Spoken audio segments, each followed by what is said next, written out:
Alô, terceiro ano! Vamos agora com mais um momento de estudos. Desta feita, iremos falar sobre o período do Brasil de JK, Jânio Quadros e João Goulart. Então, atenção, muita atenção, que vamos começar o nosso estudo.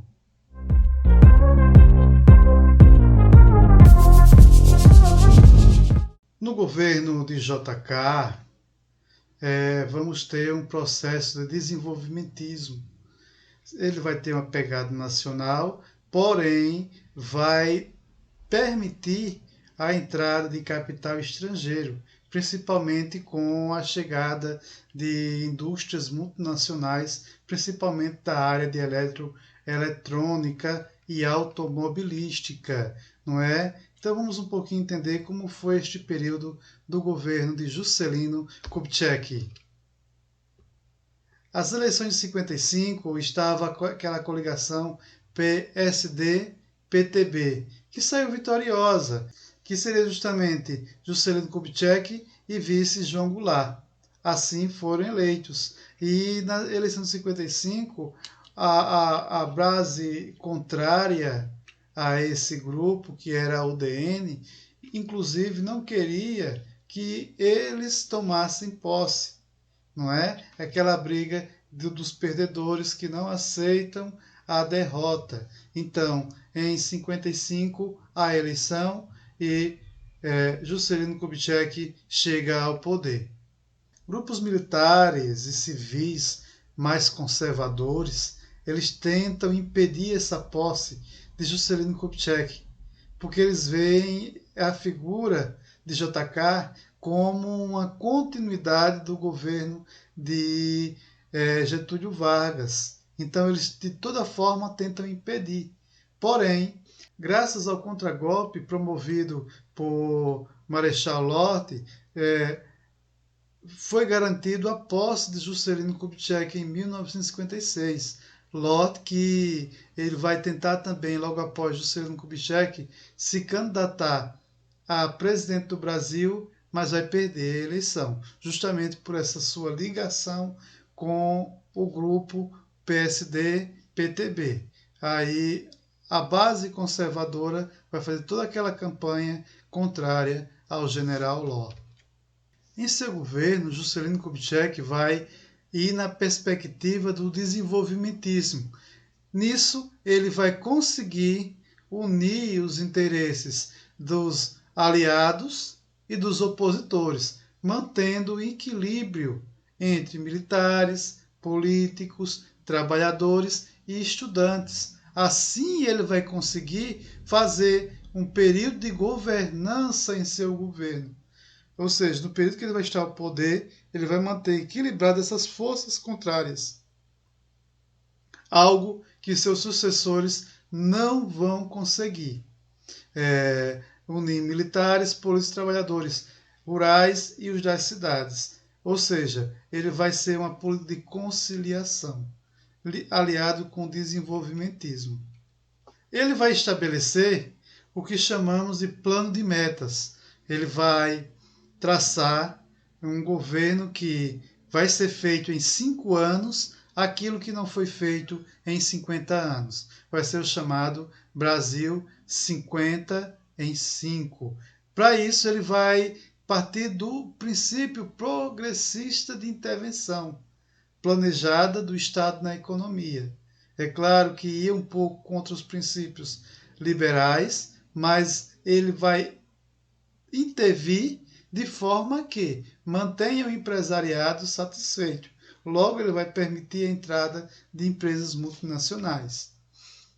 Nesse contexto, a produção industrial cresce, principalmente ligada às indústrias de base, a metalurgia, a siderurgia e a petroquímica, não é, que vai ampliar a sua produção de petróleo.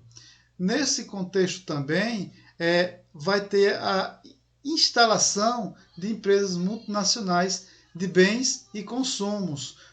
Nessa euforia, ele só não conseguiu melhorar as condições da maioria da população, mas para os empresários, principalmente, foi um momento de crescimento. mas esse crescimento ele não estava com uma base sólida. Houve um processo também de crescimento da inflação e do desemprego. Logo, não, o Brasil cresceu numa perspectiva que a economia não acompanhou, não é? Então, o desemprego passou a ser crescente.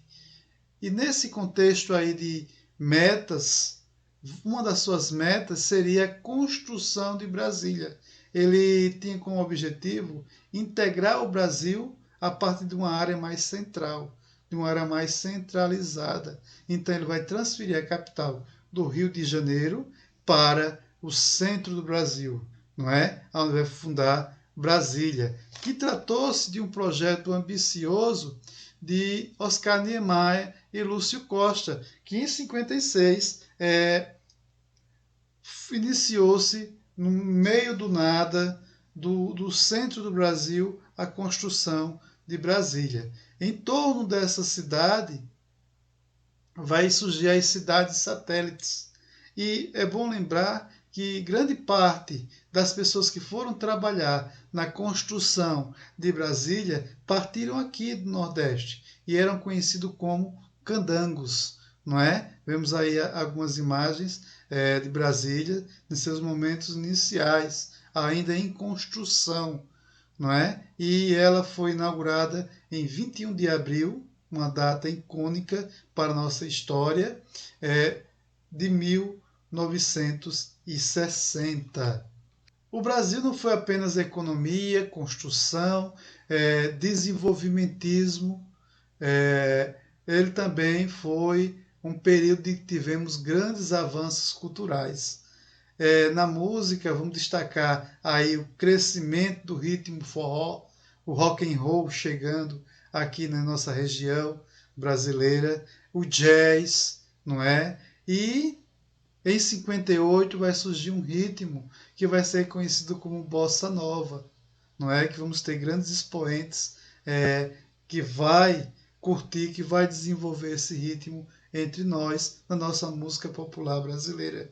No esporte, o Brasil vai sagrar-se campeão em 58, não é? Tendo como figura presente aí grandes craques como Pelé, vai estar participando dessa conquista. E na televisão, vai ter a inauguração da primeira TV aqui no Brasil, que vai ser a TV Tupi. A priori, ela foi desenvolvida para aquelas classes mais abastadas, que podiam comprar os televisores. Muito tempo depois é que ele vai começar a se expandir para as classes médias e depois vai estar presente em todos os lares. Mas isso aí são décadas e décadas mais à frente. Já em relação ao cinema, vamos ter grandes nomes nesse período, como Oscarito, Desi Gonçalves e o Grande Otelo.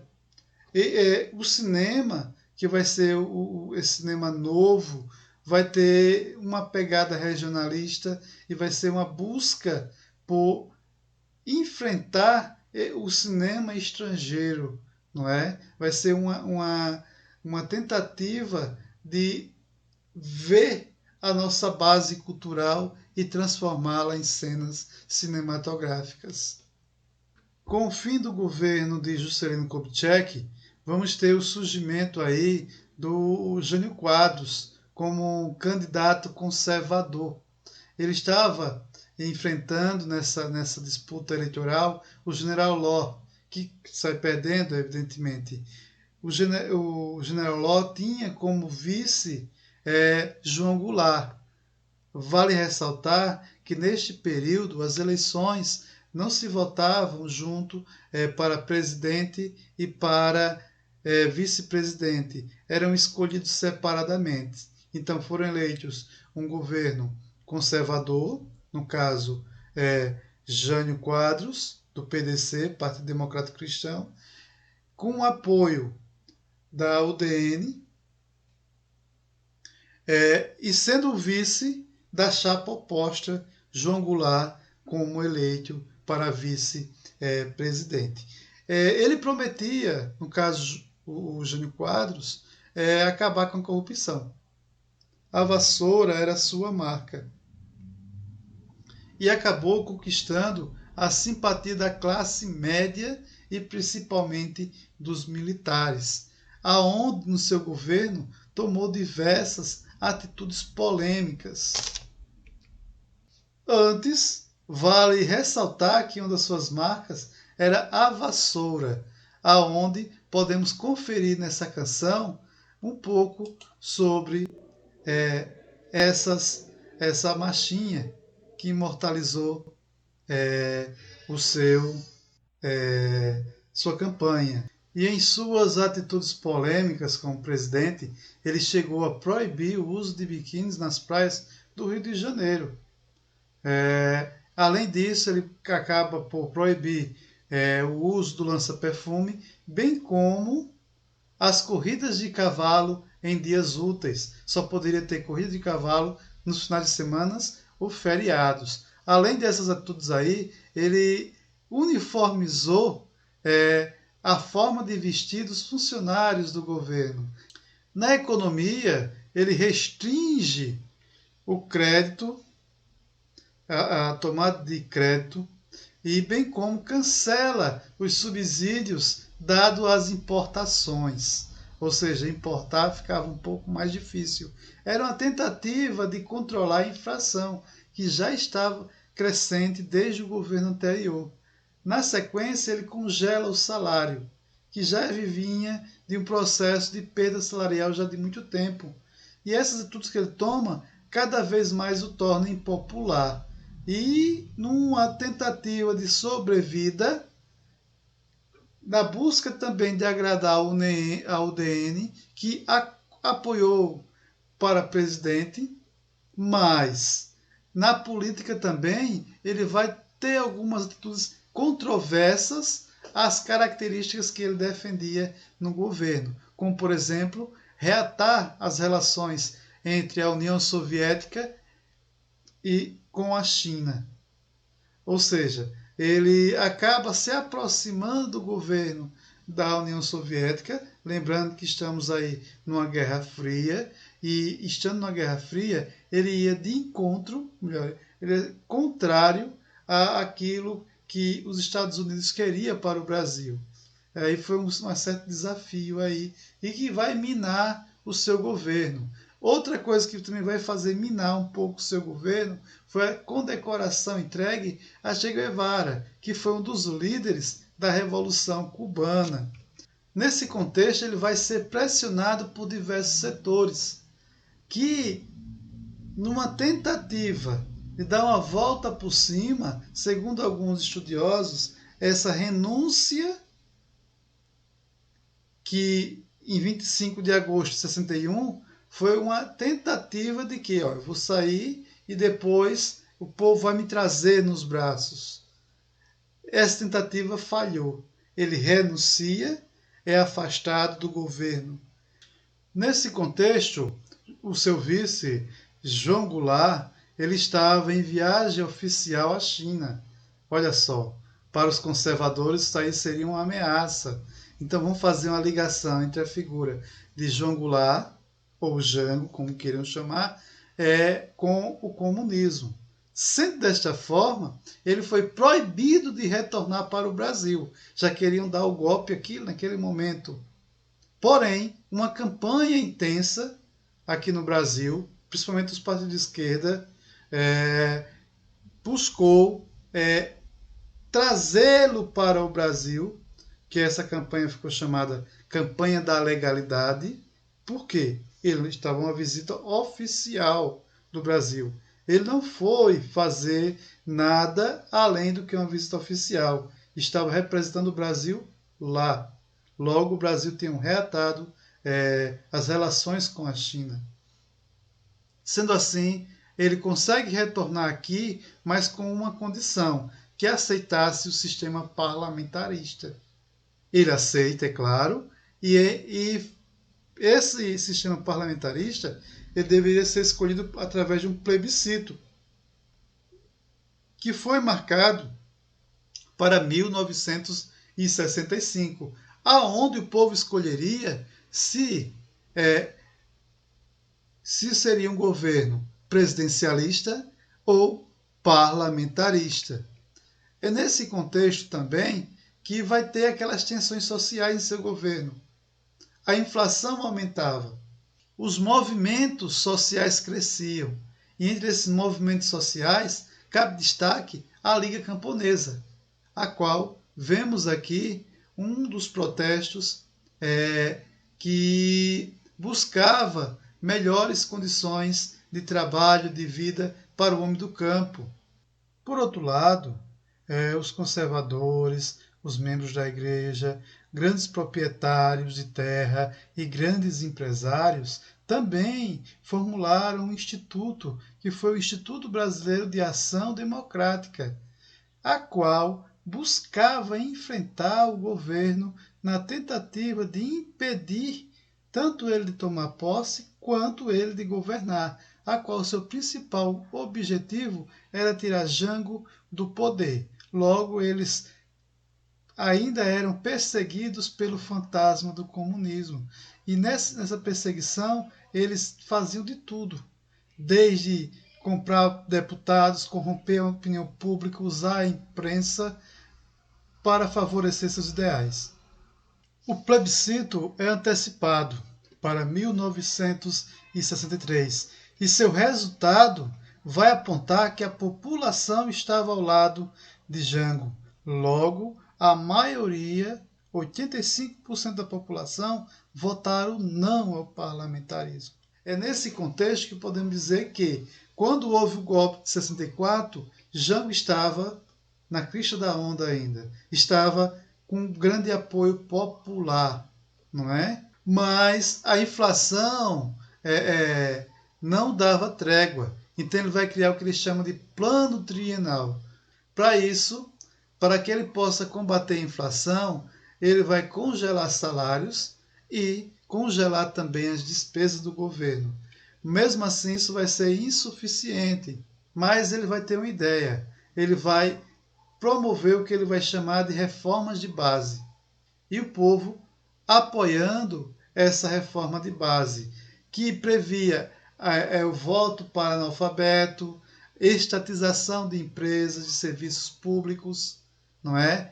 As indústrias farmacêuticas, dos frigoríficos. Ele começa a regular o envio de lucro para o exterior, porque ele via como uma espécie de exploração. Empresas que vinham de outros países, aqui exploravam o capital e levavam esses lucros sem investir no Brasil. Mas essas atitudes que ele toma vai levar a elite a uma campanha maciça contra o seu governo.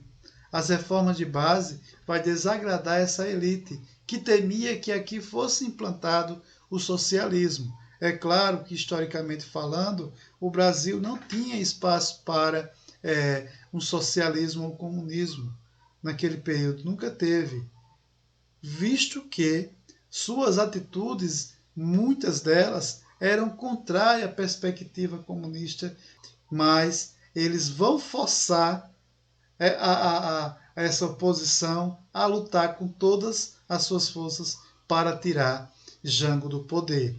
Logo que podemos ver a oposição em desespero, derrubar Jango antes da reforma, não é? Porque sabia que se a reforma fosse implantada, poderia haver uma mudança nessa perspectiva do Brasil da época. Nisso vão organizar algumas marchas, como a Marcha da Família com Deus pela Liberdade. Isso aí foi a base para o golpe de 64, aonde ele dizia que a população, o povo, apoiava o golpe. Mas vocês podem observar as figuras que estavam à frente dessa marcha, não é? Desse movimento. Eram pessoas da classe média e da elite que promoveram essas marchas, essa campanha, muitas vezes difamatória, entre aspas, de fake news, de notícias falsas daquele período, não é? Em abril de 1964, 1º de abril, Goulart foi deposto, se exilando no Uruguai. É claro que ele não poderia ser deposto, porque criaram a ideia de que ele tinha saído do país sem comunicar para o Congresso que iria viajar. Porque quem assumiria era o presidente da Câmara. Por isso que os jornais, entre eles o Globo, entre outros jornais, eles vão publicar que Goulart fugiu. Quando João Goulart saiu do país, o golpe já tinha sido consumado. Então ele vendo que não poderia mais reverter, com medo de que isso se tornasse uma guerra civil, ele se exila no Uruguai. Vai morar no Uruguai. Porém, ele não se permite ficar no Brasil por questão de preservação de sua vida, já que o golpe já tinha sido consumado. Mazili, presidente da Câmara, ele toma de posse e ele vai ser essa abertura para que os militares assumam o governo. Encerra-se o período democrático e vai-se iniciar o que chamamos o período da ditadura militar. Até mais, obrigado, se liguem nas atividades, em breve estarei passando para vocês. Tchau.